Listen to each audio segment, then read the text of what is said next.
Bonjour, je m'appelle Olivier, j'habite Waterloo et j'ai une petite fille que je dois emmener faire les vaccins.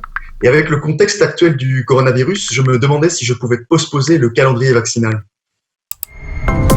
Santé, bonjour.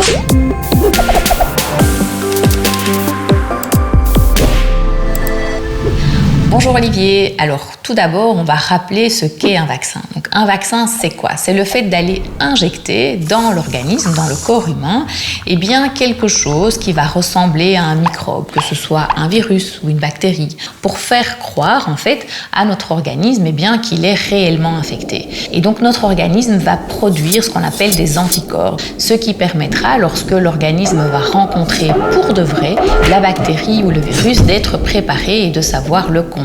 Avec l'épidémie de Covid, ça ne change rien. Si on n'a pas de fièvre, si on n'est pas malade, oui, c'est vraiment important de faire le vaccin. Il ne faut pas qu'à cause de cette épidémie, la plupart des enfants n'aient pas accès aux vaccins qui vont les protéger. Dans ce cas-là, on risquerait de se retrouver avec d'autres épidémies, style la coqueluche, la rougeole. Évidemment, ça n'est pas le but. Donc, pour répondre à la question, oui, il faut faire les vaccins tels qu'ils sont prévus.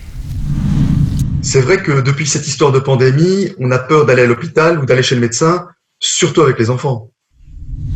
Alors Olivier, clairement, il ne faut pas que la peur vous empêche de vous rendre ou à l'hôpital, ou chez votre médecin traitant, ou chez le pédiatre de votre enfant. Si vous devez vous rendre à l'hôpital ou chez un autre médecin, soit parce que vous êtes malade, soit parce que vous aviez un rendez-vous de prévu pour autre chose, il ne faut pas hésiter à y aller.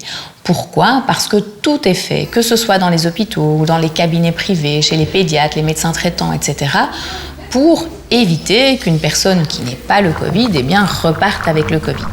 Et comment fait-on pour éviter cette transmission? Vous l'avez déjà sûrement vu, ce sont les fameuses solutions hydroalcooliques. Donc dans tous les hôpitaux, dans les cabinets, il y a ces fameuses solutions. Donc vous allez vous désinfecter les mains avant de rentrer, désinfecter les mains en ressortant. On veille aussi aux distanciations physiques dans les salles d'attente.